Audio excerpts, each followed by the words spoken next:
graça de Deus, consideraremos apenas esses 3 versículos hoje à noite. Gálatas capítulo 5, versos 13 a 15. Porque vós, irmãos, fostes chamados à liberdade, porém não useis da liberdade para dar ocasião à carne. Sede antes servos uns dos outros pelo amor. Porque toda a lei se cumpre em um só preceito, a saber, amarás o teu próximo como a ti mesmo. Se vós, porém, vos mordeis e devorais uns aos outros, vede que não sejais mutuamente destruídos. Meus irmãos, o apóstolo Paulo ensina, escrevendo ao evangelista Timóteo, que a corrupção doutrinária, o erro, sempre anda junto à decadência moral, à depravação moral. Escrevendo a Timóteo, do capítulo 1, dos versículos 18 a 20, o apóstolo Paulo escreveu: Este é o dever de que te encarrego, ó filho Timóteo, segundo as profecias de que antecipadamente foste objeto. Combate, firmado nelas, o bom combate, mantendo fé e boa consciência, porque alguns, tendo rejeitado a boa consciência, vieram a naufragar na fé. E não apenas nesses versos, mas em várias outras passagens bíblicas, como no 1º capítulo, a carta aos Romanos, nós aprendemos que o erro, o desvio teológico, doutrinário, as concepções erradas acerca da vontade de Deus revelada na sua palavra e a iniquidade, a depravação moral, a corrupção ética, a corrupção dos costumes, a licenciosidade tendem a andar juntos e a alimentarem uma a outra. O Brasil passa por uma crise ética, nós podemos dizer, sem precedentes. À medida que o tempo passa, mais e mais o nosso país mergulha em todos os níveis numa depravação moral terrível. E o pior, meus irmãos e irmãs, é que o evangelicalismo brasileiro também compartilha da crise moral que o nosso país atravessa. É muito triste para nós, que em termos gerais somos incluídos como evangélicos, tomar conhecimento que dentre os assim chamados sanguessugas, aqueles que têm desviado recursos e tirado proveitos de recursos públicos em benefício próprio, os evangélicos estão presentes numa proporção maior do que os não evangélicos. E à medida em que os evangélicos crescem no nosso país, a realidade é que mais exposta fica a depravação moral, a licenciosidade, os desvios de conduta que, na realidade, estão presentes no meio evangélico. Não tem como, essas coisas andam juntas. À medida em que nós enfrentamos uma crise doutrinária, teológica, desvios doutrinários, paralelamente, nós vamos enfrentar também desvios de conduta. E, meus irmãos, é muito bem apreciável observar na carta aos Gálatas como o apóstolo Paulo faz essa transição de maneira muito natural entre a seção doutrinária da carta e a seção prática da sua carta. Os irmãos sabem que é costume nas cartas do apóstolo Paulo, a primeira metade, ou a primeira parte, a primeira seção da carta, lidar com questões teológicas, questões doutrinárias, e com base nessas questões teológicas e doutrinárias, na segunda parte da carta, o apóstolo Paulo aplicar a vida prática da igreja. E assim também ele faz nessa carta que nós estamos estudando há alguns meses, a carta endereçada às igrejas da Galácia.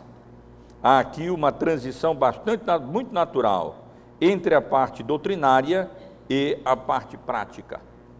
E aqui também nós podemos perceber um belo equilíbrio, como nós sempre observamos na Bíblia, nas Escrituras.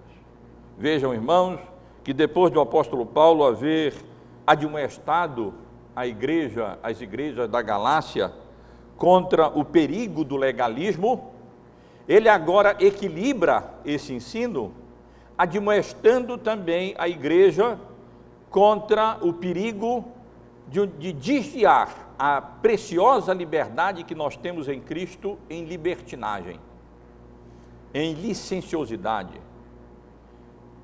E o apóstolo Paulo deixa claro, meus irmãos, que a liberdade cristã, que é o tema da carta aos Gálatas, não é de maneira alguma um salvo-conduto para a licenciosidade.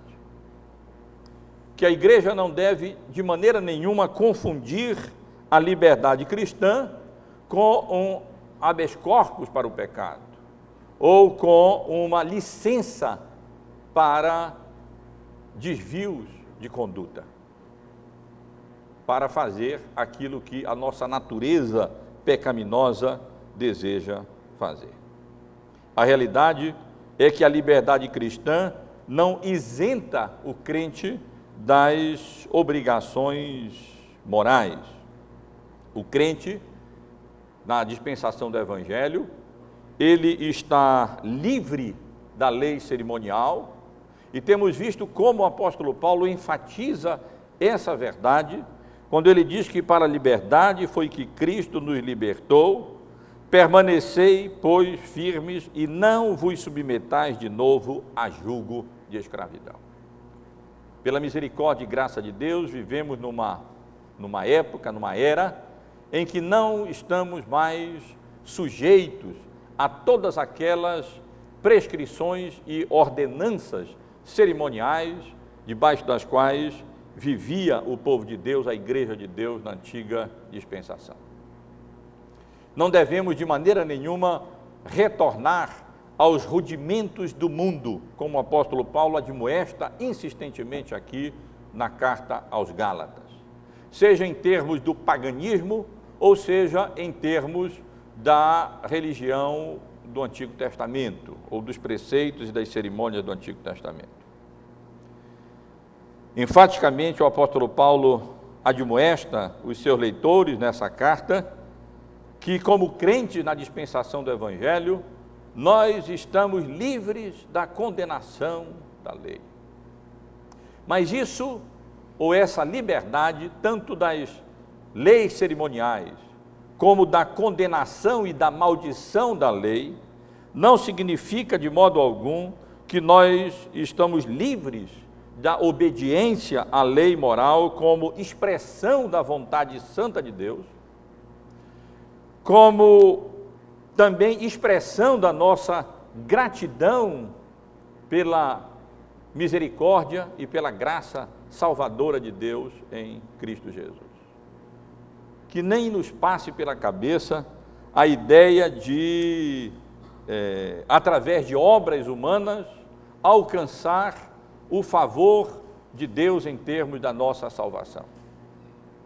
Que não passe pela nossa cabeça a ideia de que nós temos em nós condições de, através da nossa obediência à vontade de Deus ou obediência à lei, sermos justificados diante de Deus. Contra essa ideia, o apóstolo Paulo escreve essa carta endereçada às igrejas da Galácia. Mas isso não significa, meus irmãos e irmãs, de maneira nenhuma, que o crente está livre de, sinceramente e diligentemente, procurar obedecer à vontade de Deus, à lei moral de Deus, expressa na sua palavra. E, meus irmãos, é exatamente isso que o apóstolo Paulo expressa aqui. Ele, conhecendo as igrejas da Galácia, ele sabe que aqueles irmãos não enfrentavam apenas o perigo do legalismo. Eles não estavam ali apenas sendo encorajados a acrescentar alguma coisa para a sua salvação, isto é, a observância das leis de Moisés, das leis cerimoniais, a observância, a guarda de dias, a abstinência de determinados alimentos e assim por diante. O apóstolo Paulo sabe que aquelas pessoas, boa parte delas vindas ou oriundas do paganismo, enfrentavam também o outro perigo, o perigo da libertinagem, o perigo da licenciosidade, o perigo da decadência moral. Muitos deles certamente estavam afeiçoados a essas práticas no paganismo. E aqui, a partir desse versículo 13 especialmente, o apóstolo Paulo mostra de maneira muito equilibrada esse ensino. A fé cristã, real, genuína, o uso adequado da liberdade cristã, que é o tema desses versículos aqui, o uso devido da liberdade cristã, ele é como uma estrada entre dois córregos ou dois rios. O rio do legalismo, tumultuoso, as águas podem parecer límpidas, translúcidas, do legalismo, do moralismo, mas é um rio muito tumultuoso. E as pessoas fatalmente que tentarem alcançar o céu e a glória pelo caminho do legalismo ou do legalismo serão despedaçadas nas rochas, nas correntezas e nas quedas desse rio. Por outro lado, essa estrada que conduz à glória, esse uso devido e adequado da liberdade cristã, não se confunde com o outro rio do outro lado, o rio da libertinagem, das águas pantanosas, turvas e sujas da impiedade, da iniquidade e da depravação moral. E aqui, meus irmãos, o apóstolo Paulo está instruindo as igrejas da Galácia exatamente sobre o uso devido da liberdade cristã. Ele já demonstrou, como vimos, aqueles irmãos e irmãs a se apegarem firmemente à liberdade que temos em Cristo Jesus, livres da condenação da lei, livres da maldição da lei, livres daquelas ordenanças cerimoniais às quais estavam sujeitas a igreja na antiga dispensação.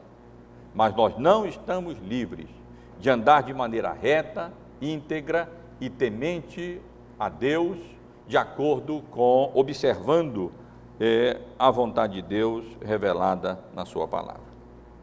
Vamos, portanto, irmãos, observar um pouco mais detidamente o ensino do apóstolo Paulo aqui, de maneira equilibrada, agora no que diz respeito ao uso devido da liberdade cristã.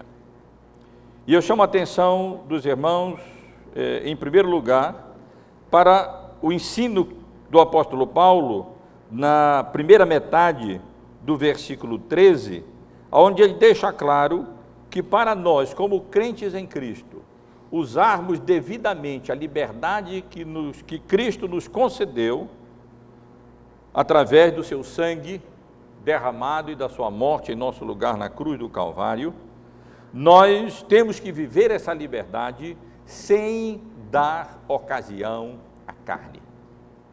O uso devido da liberdade cristã significa não apenas que nós estamos livres dessas ordenanças e de qualquer tentativa de nos justificarmos diante de Deus através da observância da lei, das leis de Moisés, mas significa que nós também, por outro lado, não podemos dar ocasião à carne. Porque vós, irmãos, lemos no versículo 13, fostes de fato chamados à liberdade. Paulo não abre mão disso, ainda que ele pretenda aqui tratar do devido uso da liberdade cristã, admoestando a igreja contra o perigo de deturpar a liberdade em libertinagem, ele não abre mão de que nós fomos chamados para a liberdade. Porque, irmão, foste chamados à liberdade. Apenas, diz o apóstolo Paulo no original, não useis da liberdade para dar ocasião à carne.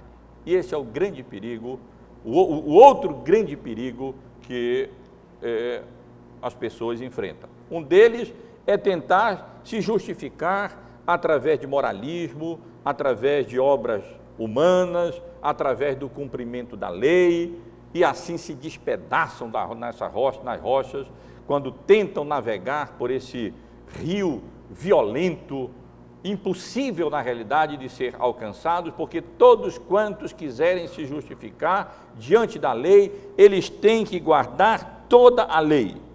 De novo testifico, disse o apóstolo Paulo no capítulo 5, verso 3, a todo homem que se deixa circuncidar, que ele está obrigado a guardar toda a lei. Isso é absolutamente impossível para o homem pecador por causa da queda e do pecado. Mas, por outro lado, meus irmãos e irmãs, a outra tendência é ir para o outro lado, é que o pêndulo vá para o outro extremo, e aí então confundir liberdade com salvo-conduto para dar ocasião à nossa natureza pecaminosa. Quando o apóstolo Paulo usa a palavra aqui traduzida na segunda parte do versículo 13, porém não useis da liberdade para dar ocasião à carne, ele utiliza uma palavra que era frequentemente utilizada na língua original, o grego, para significar aqueles pontos avançados numa guerra em que os soldados conseguiam avançar e então ali estabelecer um ponto de operação para as suas investidas militares, e nesse sentido nós podemos até traduzir a palavra aqui traduzida como não usei da liberdade para dar ocasião à carne, como sendo, não usei da liberdade como um ponto avançado para dar ocasião para o pecado ou para a carne, como uma trincheira para a carne utilizar, como uma base de operação militar para a carne. E aqui, meus irmãos, na realidade, a carne nós estamos sendo advertidos de que a carne é uma oportunista e nós temos que ter cuidado para que ela não faça uma trincheira na nossa vida e ali se estabeleça e dali então lance as suas operações militares contra o nosso coração e contra a nossa alma, minando a nossa vida e fazendo com que, dando oportunidade à carne, ela acabe nos dominando e passe a ser senhora da nossa vida e nos leve ao pecado e a condutas morais reprováveis nas Escrituras. Mas é interessante observar também que quando o apóstolo Paulo escreve aos Romanos, no capítulo 7, um capítulo bem conhecido, ele utiliza a mesma palavra para mostrar que não apenas a carne pode dar ocasião ao pecado, e esse é um perigo pelo qual nós temos que lutar, contra o qual nós temos que lutar, mas também a lei pode dar ocasião ao pecado. No capítulo 7, no versículo 8 da carta do apóstolo Paulo aos Romanos, nós lemos assim: mas o pecado, tomando ocasião pelo mandamento, despertou em mim toda sorte de concupiscência, porque sem lei está morto o pecado. E essa é a realidade, meus irmãos, e esse é o caminho que o crente tem que andar, equidistante do legalismo e do moralismo, por um lado, e, por outro lado, equidistante da corrupção moral, da licenciosidade, da libertinagem e da tendência de satisfazer a nossa própria vontade em detrimento das outras pessoas. Não useis da liberdade para dar ocasião à carne. E essa é a advertência do apóstolo Paulo, e nesse sentido ele está nos ensinando a como usar devidamente a liberdade cristã, usando-a, mas sempre tendo o cuidado de não permitir que a carne estabeleça uma base de operação na nossa vida e nos conduza à prática do pecado e à libertinagem e à licenciosidade moral. Com relação ao significado da palavra carne, nessa passagem, para podermos entender melhor, ela significa a natureza humana corrompida com os seus apetites, as suas propensões. Carne aqui significa a nossa inclinação pecaminosa.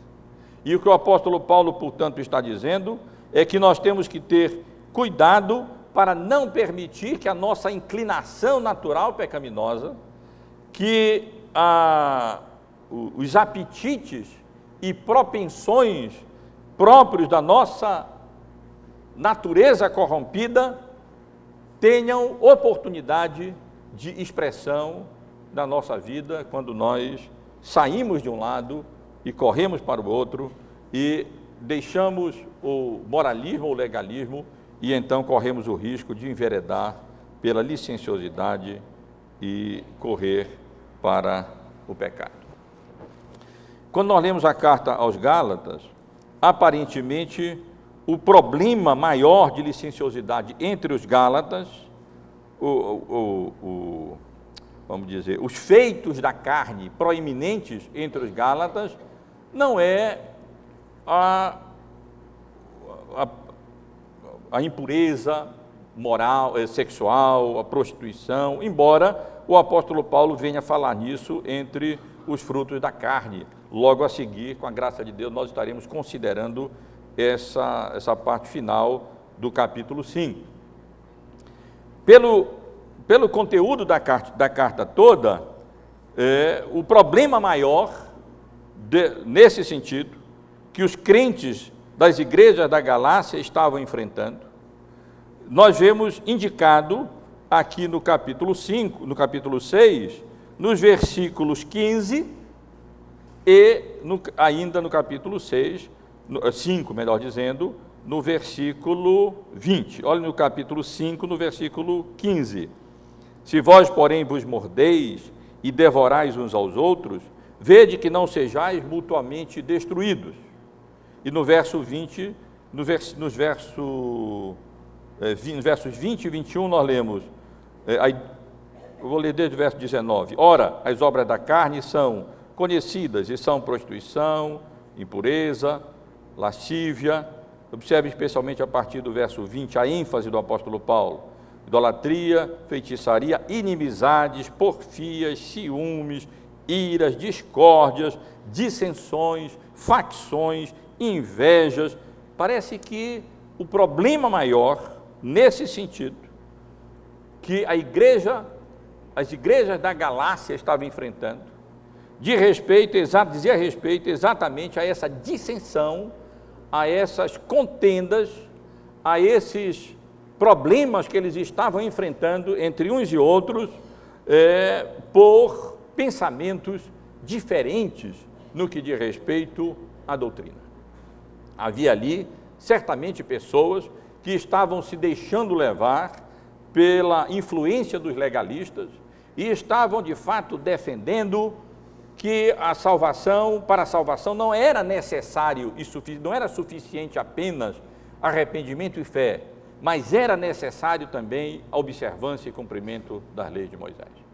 E aparentemente, meus irmãos, isso estava gerando problema e confusão muito grande na igreja, ao ponto do apóstolo Paulo advertir que se eles continuassem naquelas querelas, naquelas dissensões, naquelas discussões, naquelas discórdias, naquelas facções, naquelas invejas, nesses problemas graves de relacionamento que aparentemente havia entre os membros das igrejas da Galácia, eles estariam agindo como animais selvagens, que se mordiam, que se devoravam, e dessa maneira aquelas igrejas acabariam sendo consumidas, acabariam sendo destruídas, acabariam desaparecendo. Portanto, o apóstolo Paulo, na carta aos Gálatas, ele não enfatiza, na realidade, tanto os problemas morais, mas o problema principal lá era o problema doutrinário. Mas, ao enfatizar esses problemas, e provavelmente por haver ali naquelas igrejas contendas, dissensões, exatamente por causa desses problemas doutrinários, é que ele escreve admoestando com relação, no sentido de que a igreja, os irmãos ali, não usassem de maneira desvirtuada a liberdade que eles tinham em Cristo Jesus para dar ocasião à carne em termos de iras, de discórdias e de dissensões entre eles, e evidentemente não dar ocasião à carne contra outros problemas e perigos morais que membros daquela igreja poderiam estar enfrentando, e isso provavelmente teria chegado ao conhecimento do apóstolo Paulo. Mas, meus irmãos, o apóstolo Paulo continua com o propósito de orientar a igreja no que diz respeito ao devido uso da liberdade cristã, ensinando que esse uso devido à liberdade cristã, ele não apenas exige que nós não demos ocasião, nós não darmos ocasião à carne, mas também avança. Isso não é suficiente. Não é suficiente apenas nós não darmos ocasião à carne. A liberdade cristã exige mais, demanda mais. E quase como um paradoxo, ela demanda serviço mútuo. E eu digo um paradoxo porque na língua original, servir, escravizar, ou ser escravo, ou ser servo, utiliza a mesma palavra, as mesmas palavras. E o paradoxo está exatamente aí. Há uma escravidão que, na realidade, não é incompatível com a liberdade cristã. É a escravidão uns aos outros. Há um serviço que não é incompatível com a liberdade cristã. É o serviço mútuo devido entre crentes em Cristo para a nossa própria edificação. E é isso que o apóstolo Paulo quer dizer na parte final do versículo 13, quando ele, após ter dito, porque vós, irmãos, fostes chamados à liberdade, porém não useis da liberdade para dar ocasião à carne, ele acrescenta sede antes servos uns dos outros pelo amor. Percebam esse avanço que nós temos aqui.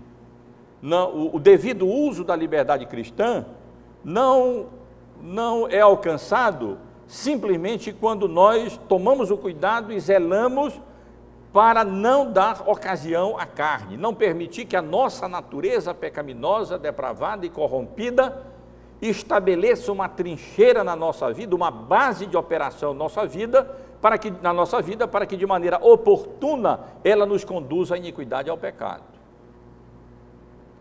É preciso ir além. O uso devido da liberdade cristã implica não apenas em não dar ocasião à carne, mas implica também no serviço mútuo.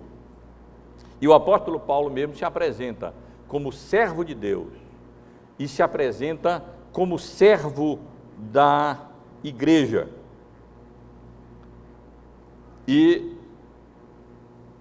somos, portanto, aqui ensinados que a liberdade cristã deve ser exercida nesse contexto de serviço mútuo uns aos outros. E é interessante, meus irmãos, nós observarmos isso, que ao mesmo tempo em que o apóstolo Paulo enfatiza que para a liberdade foi que Cristo nos libertou, permanecei, pois, firmes e não vos submetais de novo a jugo de escravidão, ele encoraja a igreja, dizendo que há uma forma de escravidão, há uma forma de serviço que não é incompatível com a liberdade cristã. É a escravidão mútua, é o serviço mútuo que nós devemos em Cristo Jesus, como expressão da nossa gratidão a Ele, movidos pelo Espírito Santo e pelo amor para com os nossos irmãos em Cristo. E o grande exemplo, meus irmãos, que nós temos é o exemplo do próprio Senhor Jesus Cristo. Em Lucas, no capítulo 22, nos versículos 24 até o versículo 27, o Senhor Jesus responde a uma pergunta dos seus discípulos. Eles perguntaram, alguns perguntaram, nós lemos assim nesses versículos, Lucas 22, a partir do versículo 24. Suscitaram também entre si uma discussão sobre qual deles parecia ser o maior. Mas Jesus lhes disse: os reis dos povos dominam sobre eles, e os que exercem autoridade são chamados benfeitores. Mas vós não sois assim, pelo contrário, o maior entre vós seja como o menor, e aquele que dirige seja como o que serve. Pois qual é o maior? Quem está à mesa ou quem serve? Porventura não é quem está à mesa? Pois no meio de vós eu sou como quem serve. E com essas palavras, meus irmãos e irmãs, o Senhor Jesus está encorajando os seus discípulos ao serviço mútuo uns aos outros. Está encorajando os seus discípulos a entender que no meio da igreja é diferente do que acontece fora da igreja, por causa da queda, por causa da corrupção e por causa do pecado. E está nos ensinando que pela graça de Deus, nós fomos libertados não para fazermos o que nós queremos, mas nós fomos libertados para sermos escravos de Cristo e para servir ao Senhor Jesus, servindo a igreja, servindo uns aos outros, como expressão da nossa gratidão e do nosso amor ao Senhor Jesus.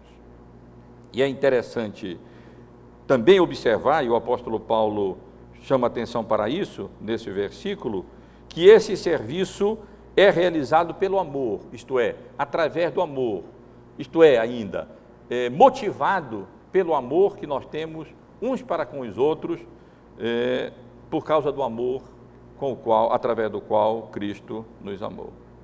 E é interessante observar que, assim como no capítulo 5, no versículo 6, o apóstolo Paulo diz que a fé opera pelo amor, capítulo 5, versículo 6, porque em Cristo Jesus nem a circuncisão nem a incircuncisão tem valor algum, mas a fé que atua ou que opera pelo amor.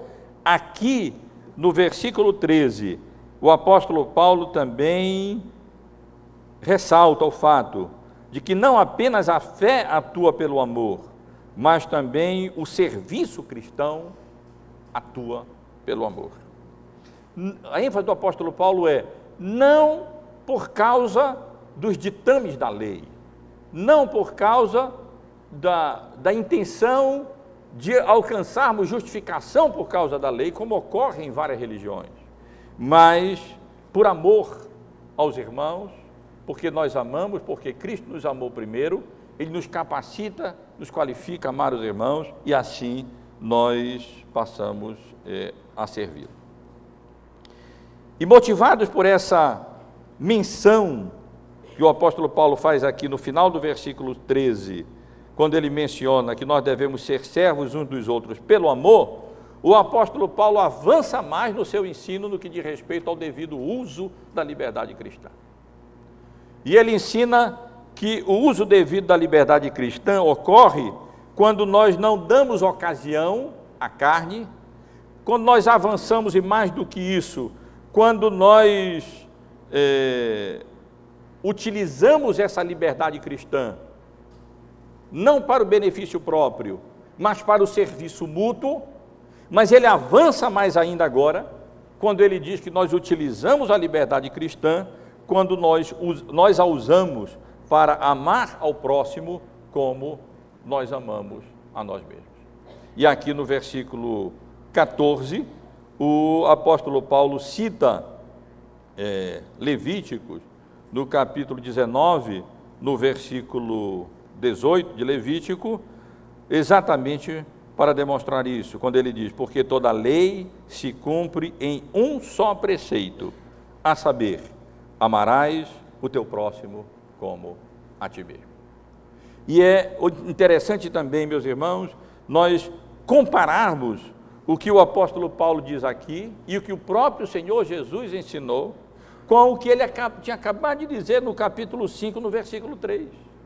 No capítulo 5, no versículo 3, já mencionei ainda agora, ele disse que e testifica a todo homem que se deixar circuncidar, ele estará obrigado a guardar toda a lei. Porque o princípio é que Deus é santo, nós somos pecadores, Deus não tolera da sua santidade nada de pecado, e então para nós nos apresentarmos justos diante de Deus, não basta guardar um mandamento, 2 mandamentos, 3 mandamentos, alguns mandamentos, nós teríamos que cumprir toda a lei, o que pela nossa própria força seria absolutamente impossível. Mas agora, o apóstolo Paulo diz que tem uma maneira de guardar toda a lei, tem uma maneira de cumprir todos os mandamentos, a intenção desses mandamentos, o propósito desses mandamentos, através do amor. Porque ele diz aqui, nesse versículo 14, que toda a lei se cumpre em um só preceito, a saber, amarás o teu próximo como a ti mesmo. Nós estamos lembrados que quando o Senhor Jesus foi perguntado acerca de qual eram os principais dos mandamentos, os mais dos importantes dos mandamentos, ele mencionou esse mandamento como o segundo mandamento, amar ao próximo como a nós mesmos, mas ele também citou Deuteronômio no capítulo 6, versículo 4, como o primeiro grande mandamento, que é amar a Deus de toda a nossa força, de todo o nosso entendimento, de toda a nossa alma, de todo o nosso coração. E com isso ele nos ensinou que amar ao próximo como a nós mesmos é absolutamente impossível sem o primeiro mandamento, amar a Deus com toda a nossa força, com todo o nosso entendimento, com todo o nosso coração, de toda a nossa alma. E nos ensinou que é impossível dissociar o amor ao próximo do amor a Deus. E aqui o apóstolo Paulo ensina à igreja que para que eles pudessem fazer um uso apropriado, um uso adequado, um uso devido da preciosa liberdade cristã, preciosa liberdade que nós temos alcançada através da vida e da morte de Cristo na cruz do Calvário, sem que essa liberdade degenere em libertinagem, nós temos que observar essas 3 leis áureas, meus irmãos e irmãs. Primeiro, vigiarmos, zelarmos, eu ressalto, para nós não virmos a dar ocasião à carne, à nossa natureza pecaminosa, não permitirmos que ela se entrincheire na nossa vida, estabeleça uma base de operação no nosso coração e daí então lance ofensivas militares e assim destrua a nossa vida, destrua o nosso testemunho e destrua a nossa alma. Em segundo lugar, eu resumo para os irmãos, nós irmos além, e não apenas pensarmos em não estabelecer, não dar lugar à nossa natureza pecaminosa, mas irmos além e com a misericórdia e graça de Deus, imitando o que o Senhor Jesus fez. Vivermos a vida não para sermos servidos, mas para servir. Para o serviço mútuo na igreja do Senhor Jesus. E mais ainda, e aqui ele está avançando mais, quando ele diz, e não apenas servir, mas a amar ao nosso próximo, como nós nos amamos a nós mesmos. E o apóstolo Paulo explica e elabora mais aquilo que ele quer dizer, no que diz respeito ao amor ao próximo, como sendo o cumprimento integral da lei, no capítulo 13 da sua carta aos Romanos, nos versículo 8 até o versículo 10. Observem, irmãos, o que o apóstolo Paulo diz aqui, porque ele explica em que sentido amar ao próximo, o amor ao próximo, resulta no cumprimento integral da lei, dizendo assim, a ninguém ficais devendo coisa alguma, exceto o amor, com que vos ameis uns aos outros, pois quem ama o próximo tem cumprido a lei. Pois isto, não adulterarás, não matarás, não furtarás, não cobiçarás, e se há qualquer outro mandamento, tudo nesta palavra se resume, amarás ao teu próximo como a ti mesmo. E no verso 10 ele explica melhor ainda esse significado quando ele diz, o amor não pratica o mal contra o próximo, de sorte que o cumprimento da lei é o amor. Isto é, se nós formos movidos nas nossas relações com os nossos próximos, pelo amor, pela intenção de fazer o melhor para ele e de fazer a eles aquilo que nós gostaríamos que fosse feito a nós, então nós seríamos, não pelos ditames da lei, mas pelo amor e nós vamos ver isso mais tarde, ainda nesse capítulo 6, especialmente aqui nesse capítulo 5, na segunda parte, e pela ação do Espírito Santo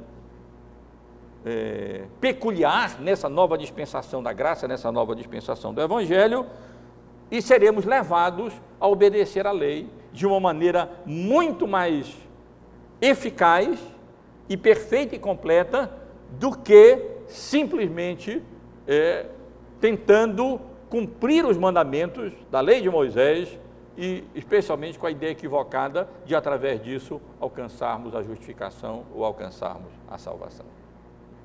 Quem ama não, é o que o apóstolo Paulo está dizendo aqui, quem ama o próximo como a si mesmo, não adultera. Quem ama o próximo como a si mesmo, ele não mata. Quem ama o próximo como a si mesmo, ele não vai furtar ao próximo. Quem ama o próximo como a si mesmo, ele não cobiçará aquilo que o próximo tem. Em outras palavras, o amor ao próximo é o cumprimento da segunda tábua da lei, no que diz respeito ao nosso relacionamento com o nosso próximo, com as pessoas que a providência soberana de Deus coloca nas várias relações nas quais Ele nos coloca nessa vida como nosso próximo.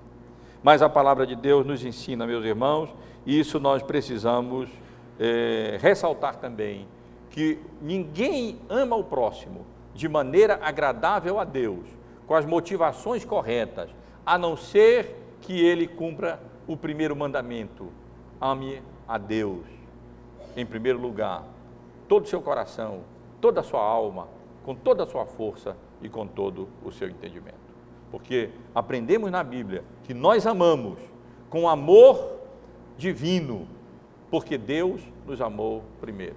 O amor ao próximo pressupõe o amor de Deus por nós, salvífico, e o nosso amor como expressão da nossa gratidão pelo amor, pela graça e pela misericórdia de Deus na nossa vida. É impossível nós tratarmos ou mencionarmos o tema do amor cristão sem lermos pelo menos uma parte de 1 Coríntios, capítulo 13, conhecido como o capítulo do amor. E é extremamente importante, meus irmãos e irmãs, que sempre que nós falarmos em amor, seja no que diz respeito a amor matrimonial, seja no que diz respeito ao amor entre irmãos, seja no que diz respeito ao amor ao próximo, nós observarmos o conceito bíblico de amor, especialmente em 1 Coríntios, no capítulo 13, porque nós somos bombardeados com ideias de amor que o mundo nos dá. E tantas vezes nós vemos mesmo casais, crentes,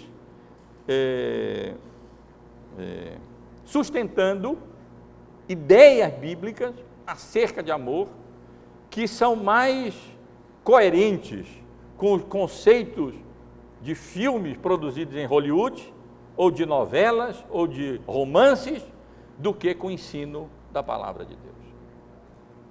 E em 1 Coríntios, no capítulo 13, dos versículos 4 até o versículo 7, faríamos muito bem se nós talvez recortássemos esses, não vou cortar a Bíblia não, mas copiássemos esses versículos num pequeno cartaz e colocássemos em lugar bastante acessível para todos nós, para nos lembrar do conceito bíblico de amor.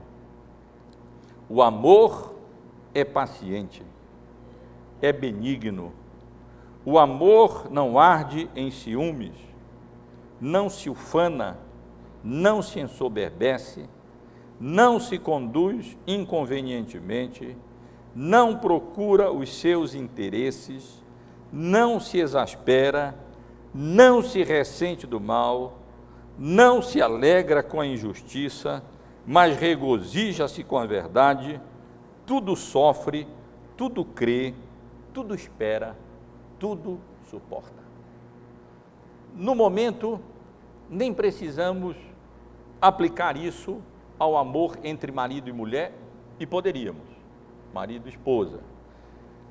No contexto, devemos aplicar ler esses versículos pensando na demonstração do apóstolo Paulo no que diz respeito ao uso devido da liberdade cristã, especialmente no contexto da igreja. Não basta vigiar e lutar para não permitir que a carne, a nossa natureza pecaminosa, com as suas inclinações pecaminosas, estabeleça uma base de operação na nossa vida. Não basta nos empenharmos de maneira altruísta no serviço mútuo, ao invés de procurarmos os nossos próprios interesses. Nós precisamos limitar a nossa liberdade cristã pelo amor ao próximo, no sentido bíblico, e eu volto a ler esses versículos para a nossa memorização. E gostaria que os irmãos pensassem nesses versículos no que diz respeito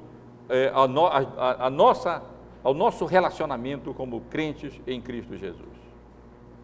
O amor é paciente, é benigno, o amor não arde em ciúmes, não se ufana, não se ensoberbece, não se conduz inconvenientemente, não procura os seus interesses, não se exaspera, não se ressente do mal, não se alegra com a injustiça, mas regozija-se com a verdade. Tudo sofre, tudo crê, tudo espera, tudo suporta. Irmãos, o apóstolo Paulo conclui essas suas admoestações, essas suas explicações sobre o uso devido da liberdade cristã, no versículo 15, chamando a atenção dos irmãos para exatamente o oposto de tudo que ele está ensinando aqui. Chamando a atenção dos irmãos para o que provavelmente estava acontecendo e as consequências daquilo que estava acontecendo nas igrejas da Galácia, exatamente por causa do uso indevido da liberdade cristã. Ao invés de mortificarem a carne, ao invés de estarem preocupados com o serviço mútuo, e preocupados e diligentes e empenhados em amar ao próximo como a si mesmos, eles estavam como que cães e gatos. Essas palavras são usadas no contexto antigo, na língua original, para essa briga entre animais selvagens e também para brigas entre cão e gato, cães e gatos. Se vós, porém, vos mordeis e devorais uns aos outros, vede que não sejais mutuamente destruídos. Se ao invés de lutar e vigiar para que a carne não estabeleça essa base de operação militar contra a nossa alma, se não vigiarmos e cuidarmos e nos empenharmos no serviço mútuo, se nós não vigiarmos e cuidarmos para amarmos aos próximos, especialmente os irmãos, como nós amamos a nós mesmos, e ao invés disso, o relacionamento entre nós for caracterizado com as palavras do apóstolo Paulo aqui, como cão e gato, mordendo e devorando, a consequência que adviria daí seria que uns e outros seriam destruídos. Eu, lendo alguns comentários sobre essa passagem bíblica, um autor diz assim, a igreja, não lembro nem qual foi, mas a igreja, ele diz assim, a igreja, só o que pode destruir a igreja não é o que é externo, mas é o que é interno. O que pode destruir a igreja não são as investidas externas daqueles que militam contra o Senhor Jesus, mas são as dissensões, as brigas, as confusões internas, as mordidas, os ataques uns contra os outros, que podem fazer com que uns e outros sejam destruídos e Satanás prevaleça. E ao invés de o amor mútuo recomendar o nosso relacionamento, as pessoas irão atentar para as consequências desastrosas desse relacionamento oposto àquele que o apóstolo Paulo sugere e recomenda para o uso devido da liberdade cristã. Irmãos, apenas destacar algumas lições desses versículos que nós estivemos considerando. A primeira lição diz respeito ao equilíbrio bíblico que sempre deve ser observado. Ao mesmo tempo em que o apóstolo Paulo admoesta a igreja contra o perigo do legalismo e do moralismo, ele não deixa de chamar atenção para o perigo do outro lado, isto é, a degeneração da liberdade em libertinagem, em licenciosidade, e isso para a destruição da igreja. Também, e essa talvez seja a principal lição do texto, é a admoestação com relação ao perigo da licenciosidade. É preciso mortificar a carne. É difícil mortificar a carne. Qualquer crente sincero vai reconhecer, tem que reconhecer, há de reconhecer que é muito difícil nós levarmos cativa essa senhora absoluta que quer ser senhora da nossa vida, que é a nossa natureza corrompida e pecaminosa. As inclinações carnais, é muito difícil para nós não dar lugar à carne em todas as suas múltiplas expressões que nós estaremos considerando essas obras da carne na parte final do capítulo 5, aonde nós lemos que a carne milita contra o espírito e o espírito contra a carne, porque são opostos entre si, para que não façais o que porventura seja do vosso querer. Mas se sois guiados pelo espírito, não estáis sob a lei.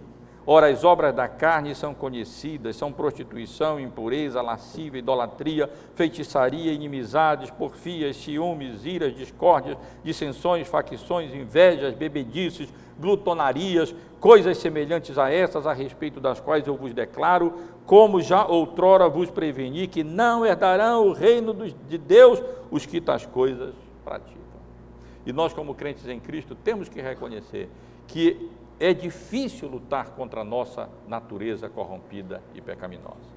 Para uns, ou em uns, ela se manifesta mais numa área, para outros se manifesta mais em outra área, para outros ainda se manifesta ainda numa outra área, mas nós precisamos, com a graça de Deus, essa é a demonstração do apóstolo Paulo aqui, não apenas lutar pela liberdade que nós temos em Cristo Jesus, mas não permitir de maneira nenhuma que a carne estabeleça essa base de operação na nossa vida, para que ela dali lance as suas investidas e contra a nossa alma, e então mine o nosso coração, nos enfraqueça e faça com que as coisas de Deus percam o paladar para nós, à medida que ela vai tomando conta do nosso coração e influindo e minando cada vez mais a nossa alma.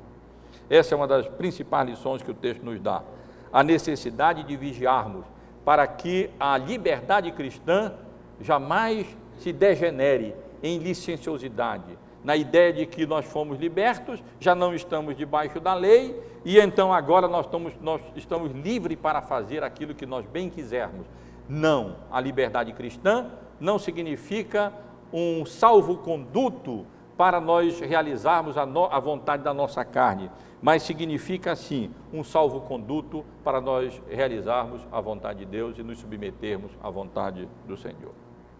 Também, meus irmãos, nessa passagem somos exortados ao serviço mútuo, à utilização dos dons, dos bens, dos recursos que Deus coloca à nossa disposição, como vimos ainda hoje pela manhã estudando sobre os dons, não para o benefício próprio, mas sempre para a edificação do corpo de Cristo, para o serviço da igreja e para o serviço mútuo. Esse é aquilo em que nós devemos nos concentrar. E, finalmente, a última lição que o texto nos dá, o cumprimento da lei é o amor. E 1 Coríntios é a passagem clássica sobre esse assunto. Sempre que os irmãos estiverem envolvidos com contenda, com dissensão, eu sei que é difícil, é muito difícil nessa hora. Na hora que o marido está de banda para a esposa, que a esposa está de banda para o marido, na hora que o irmão pisou no pé do outro irmão, que disse o que não gostou, e que a nossa natureza corrompida e pecaminosa quer se levantar dentre nós, é muito difícil nós lermos 1 Coríntios 13, a passagem que eu já li e reli aqui com os irmãos. Mas Deus nos dê a graça de, nessas ocasiões principalmente, nos lembrarmos desses versículos que eu já li 2 vezes, e recorrermos a eles, e sermos apaziguados, e podermos entender, com a graça de Deus, que o amor é paciente, o amor é benigno, o amor não arde em ciúmes, o amor não se ufana, o amor não se ensoberbece, o amor não se conduz inconvenientemente, o amor não procura os seus interesses, o amor não se exaspera, o amor não se ressente do mal, o amor não se alegra com a injustiça, o amor, mas regozija-se com a verdade, o amor tudo sofre, o amor tudo crê, o amor tudo espera, o amor tudo suporta. Que Deus nos abençoe, meus irmãos e irmãs, e nos dê a graça de fazermos uso devido da liberdade cristã.